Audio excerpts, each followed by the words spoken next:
क्या A2 घी के नाम पर आप सबके साथ स्कैम हो रहा है एंड कंपनीज इन्फ्लुएंसर्स जो भी हेल्थ बेनिफिट्स के क्लेम कर रही हैं इससे रिलेटेड, क्या वो सच में एग्जिस्ट करते भी हैं या ये सब सिर्फ एक मार्केटिंग गिमिक है जिसके तहत आपको एक नॉर्मल घी बेचा जा रहा है placed at higher price. So welcome back to my channel, मेरा नाम है रिदम एंड आज की वीडियो में हम स्टेप बाय स्टेप डिकोड करेंगे क्या सच में A2 घी एक नॉर्मल बिकने वाले घी से बेहतर है या ये सब सिर्फ एक कंपनीज की मार्केटिंग गिमिक है जिसके द्वारा कंपनीज करोड़ों में अपना प्रॉफिट कमा रही हैं। सो बिना किसी देरी किए अब वीडियो स्टार्ट करते हैं। अब बिफोर हम घी को समझें सबसे पहले हम ये समझते हैं कि एक्चुअली में A1 और A2 मिल्क में क्या फ़र्क होता है। सो इसके लिए हम थोड़ा सा बैक इन टाइम जाते हैं। So as we all know that 15 अगस्त 1947 को हमारा इंडिया देश आज़ाद हुआ था एंड ब्रिटिशर्स वापस अपने देश चले गए थे।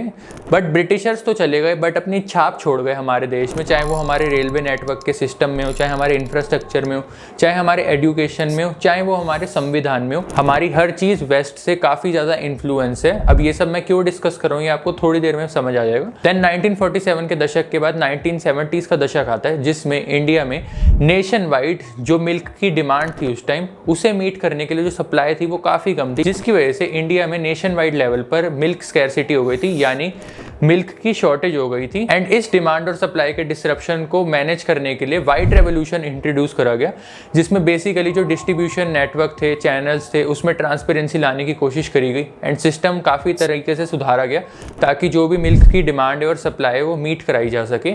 इसके साथ साथ एक स्टेप बहुत ही इंपॉर्टेंट हुआ, जो हमारा पहले मिल्क हमारी देसी गाय की ब्रीड से आता था, चाहे वो राठी हो, चाहे वो साहिवाल हो, थार पारकर हो, गीर हो, वो शिफ्ट होकर हमारा एक्सोटिक और फॉरेन ब्रीड से आने लग गया। इसको आप ऐसे समझ सकते हैं दैट 1970s में व्हाइट रेवोल्यूशन इंट्रोड्यूस कराया गया एंड उससे पहले जो इंडिया में मोस्टली मिल्क यूज होता था घर में वो हमारी देसी गाय की ब्रीड से आता था, चाहे वो राठी हो, चाहे साहिवाल हो, थार पारकर हो, गीर हो। एंड 1970s के दौरान जब व्हाइट रेवोल्यूशन लाया गया तो हमारा जो मिल्क का सोर्स था वो हमारी फॉरेन ब्रीड्स बन गई, जैसे जर्सी, ब्राउन स्विस। एंड इसका रीज़न भी काफ़ी सिंपल था क्योंकि जो हमारी इंडियन ब्रीड्स थी, हमारी देसी गाय की ब्रीड थी, वो प्रतिदिन 3 से 10 लीटर दूध देती थी, वेयर एज जो फॉरेन ब्रीड्स थी, चाहे वो जर्सी हो, चाहे ब्राउन स्विस हो, चाहे और कोई ब्रीड हो, उनकी जो पर डे दूध देने की क्षमता होती है वो 20 से 30 लीटर होती है और कुछ केसेस में इससे भी स्लाइटली ज़्यादा हो सकती है। एंड जैसा कि हमने डिस्कस करा कि उस टाइम पर मिल्क की सप्लाई बढ़ाने की काफ़ी ज़रूरत थी क्योंकि डिमांड हाई थी। सो इसलिए फॉरेन ब्रीड्स को इंट्रोड्यूस कराना काफ़ी ज़रूरी हो गया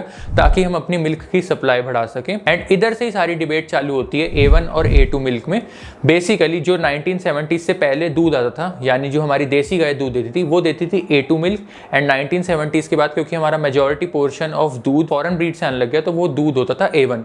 अब ये समझते हैं कि A1 और A2 मिल्क में क्या फ़र्क होता है। सो बेसिकली आपको एक चीज़ क्लियर कर दूँ, A1 मिल्क और A2 मिल्क अलग अलग प्रकार के मिल्क हैं। इनका नाम जैसे A1 और A2 मिल्क की क्वालिटी को रिप्रेजेंट नहीं करते, ये अलग अलग टाइप्स ऑफ मिल्क हैं। सो अब डिस्कस करते हैं A1 और A2 मिल्क में क्या फ़र्क होता है। So as you all know, जो मिल्क होता है उसमें प्रोटीन होता है and milk is a good source of protein. And majority protein में भी 2 टाइप्स ऑफ प्रोटीन होते हैं, जिसमें से 80% ऑफ जो प्रोटीन होता है वो होता है केसीन प्रोटीन एंड 20% ऑफ जो प्रोटीन होता है वो होता है वे प्रोटीन, जो आजकल आपने काफ़ी एडवर्टीजमेंट्स में देखा होगा। तो बेसिकली मिल्क में 80% केसीन प्रोटीन होता है और 20% वे प्रोटीन होता है। एंड उस केसीन प्रोटीन में भी 3 टाइप्स ऑफ सब टाइप ऑफ प्रोटीन होते हैं, जिसमें से पहला होता है अल्फा केसीन, दूसरा होता है बीटा केसीन एंड तीसरा होता है kappa casein. And as far as A1 और A2 मिल्क की डिबेट है तो हमें फोकस करना है बेसिकली बीटा केसीन में, जिसमें 209 अमाइनो एसिड होते हैं। आप ऐसे मान सकते हैं जो एक प्रोटीन होता है वो एक नेकलेस की तरह होता है एंड जैसे नेकलेस छोटे छोटे बीट से बनता है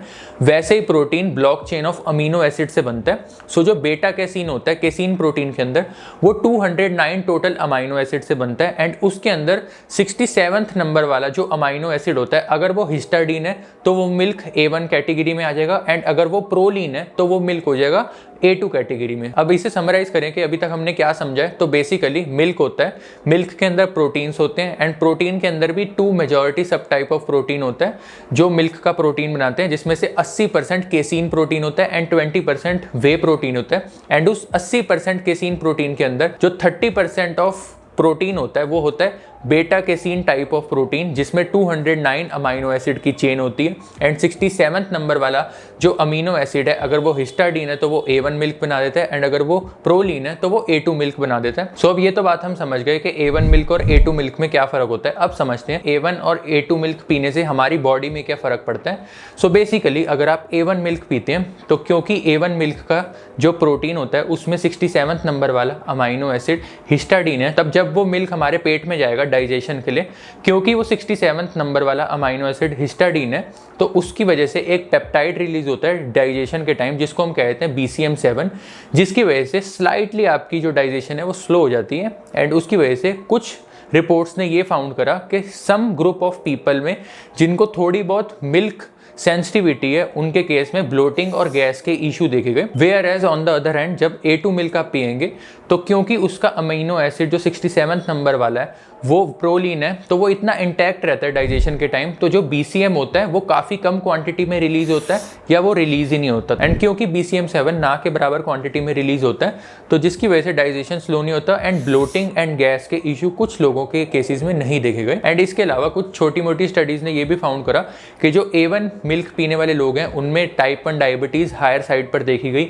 एंड हार्ट की डिजीजेस देखी गई, हाई इन्फ्लेमेशन देखी गई। बट मैं आपको एक चीज़ इसके साथ साथ क्लियर कर दूं, जो भी ये स्टडीज़ हुई हैं ये बहुत ही स्मॉल स्केल पर हुई हैं एंड टिल डेट जब मैं ये वीडियो बना रहा हूँ यानी कि 2025 तक आज की डेट में भी कोई भी ऐसी सिग्निफिकेंट स्टडी नहीं फाउंड आउट हुई है जो ये कहे कि A2 milk significantly A1 milk से बेटर है।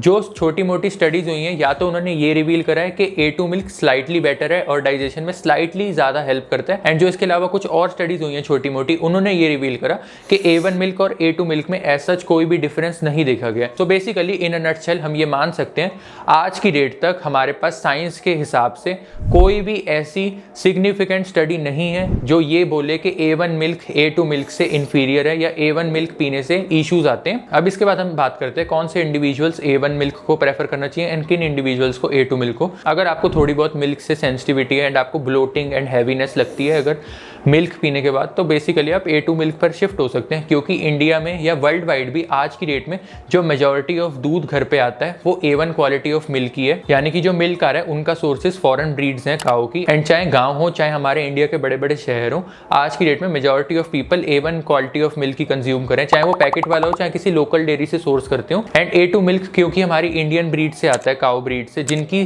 डेली की मिल्क यील्ड काफी कम है तो वो ना के बराबर यूज होता है। एंड उसकी वजह से जो A2 मिल्क है वो आपको ऑलमोस्ट डबल प्राइस पर आज की डेट में इंडिया में देखने को मिलेगा। एंड अगर आपको स्टिल डाइजेशन में थोड़े बहुत इश्यूज होते हैं मिल्क पीने के बाद तो आप बेसिकली A2 मिल्क अगर अफोर्ड नहीं कर सकते तो आप बफेलो के मिल्क पर शिफ्ट हो सकते हैं, क्योंकि जो बफेलो का मिल्क होता है वो प्योरली A2 मिल्क होता है। एंड ये चीज़ बहुत से लोगों को पता ही नहीं है, जिसकी वजह से लोग आज की डेट में A2 मिल्क की तरफ भाग रहे हैं, मतलब जो गाय से सोर्स करा गया जिसकी रेट ऑलमोस्ट डबल है। सो बेसिकली अगर आपको थोड़ा सा डाइजेशन में इशू रहता है तो आप भैंस के दूध पर शिफ्ट हो सकते हैं, क्योंकि भैंस का दूध टोटली A2 मिल्क होता है। अब आप में से काफ़ी लोगों के मन में ये सवाल आ रहा होगा कि जो इंडियन ब्रीड्स होती हैं वो A2 मिल्क क्यों देती हैं एंड जो फॉरेन ब्रीड्स होती हैं वो A1 मिल्क क्यों देती हैं। सो बेसिकली जो फॉरेन ब्रीड्स हैं उनकी बार बार क्रॉस ब्रीडिंग कराई गई एंड ये जो क्रॉस ब्रीडिंग भी कराई गई ये हाई मिल्क यील्ड के लिए कराई गई ताकि ज़्यादा दूध दे सकें, जिसकी वजह से एक उनमें जेनेटिक म्यूटेशन आ गया। एंड उस जेनेटिक म्यूटेशन की वजह से ही जो हमारा 67th नंबर का अमीनो एसिड था बेटा कैसीन प्रोफाइल में वो प्रोलीन से बन गया हिस्टाडीन, जिसकी वजह से A1 मिल्क प्रोड्यूस करना स्टार्ट कर दिया गाय ने। तो ये तो बात हो गई दूध की कि क्या फ़र्क होता है A1 और A2 मिल्क में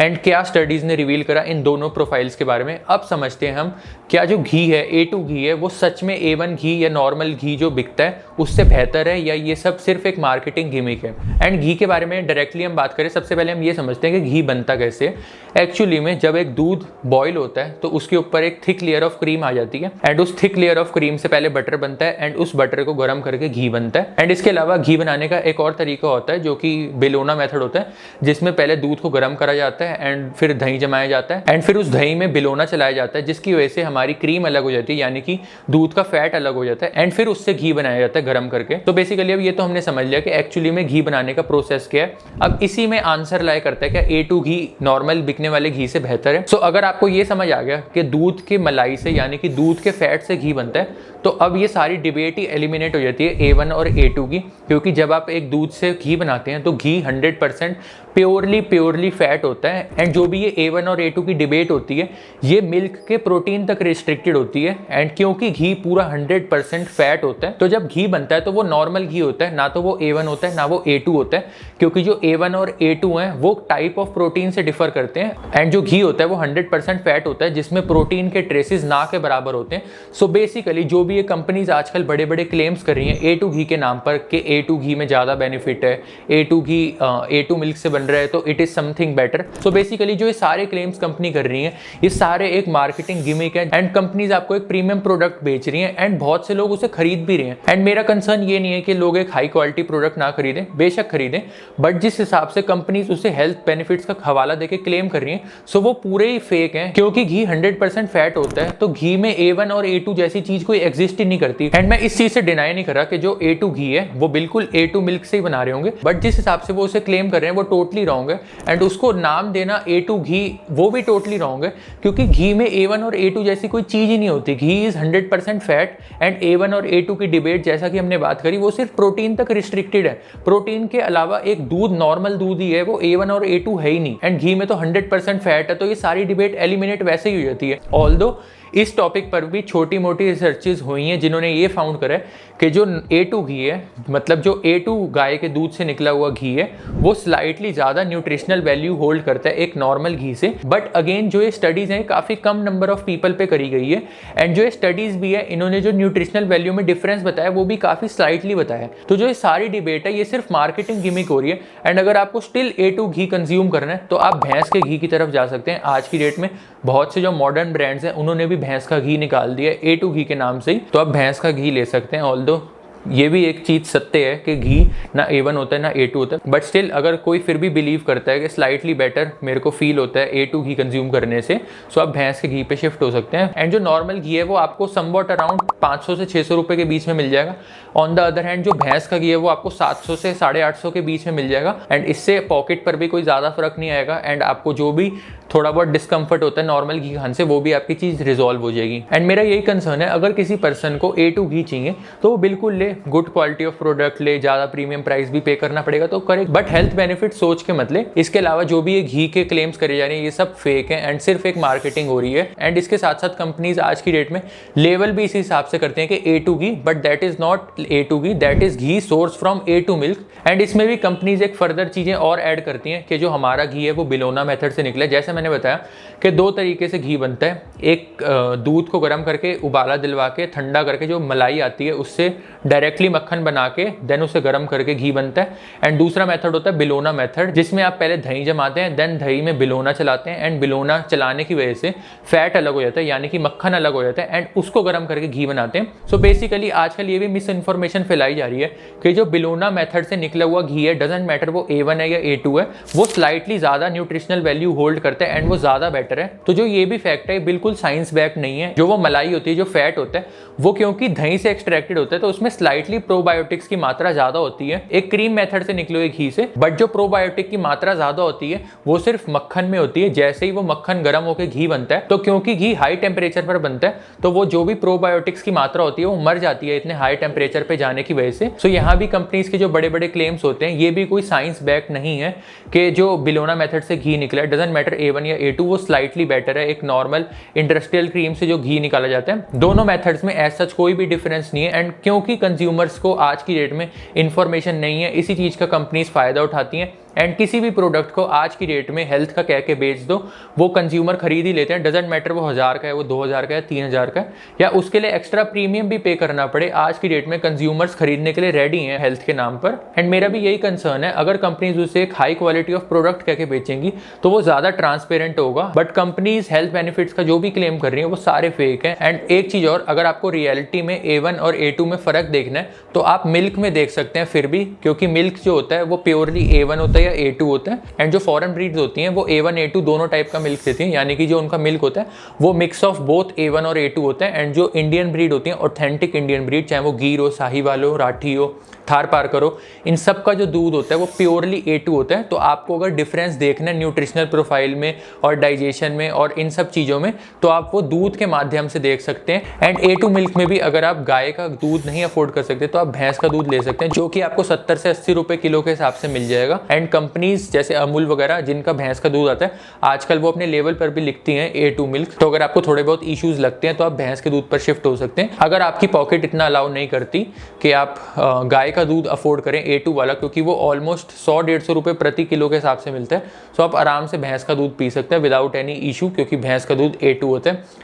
एंड जो भी थोड़े बहुत अगर आपको डाइजेशन रिलेटेड इश्यूज होते हैं वो बहुत हद तक रिजॉल्व हो जाएंगे आपके। एंड मैंने आपको हर चीज़ इस वीडियो में एक्सप्लेन करी साइंस के माध्यम से, जो भी रिसर्चेज हुई, जो भी स्टडीज़ हुई, वो मैंने आपके सामने रखी। सो that's it for this video. अगर आपको वीडियो समझ आई तो आप वीडियो लाइक कर देना, एंड इस टॉपिक पर अवेयरनेस फैलाने के लिए आप वीडियो शेयर जरूर करना, एंड चैनल सब्सक्राइब कर देना फॉर मोर सच कंटेंट। मैं मिलता हूँ आपसे अगली वीडियो में। So that's it for this video. Till then stay tuned and good bye.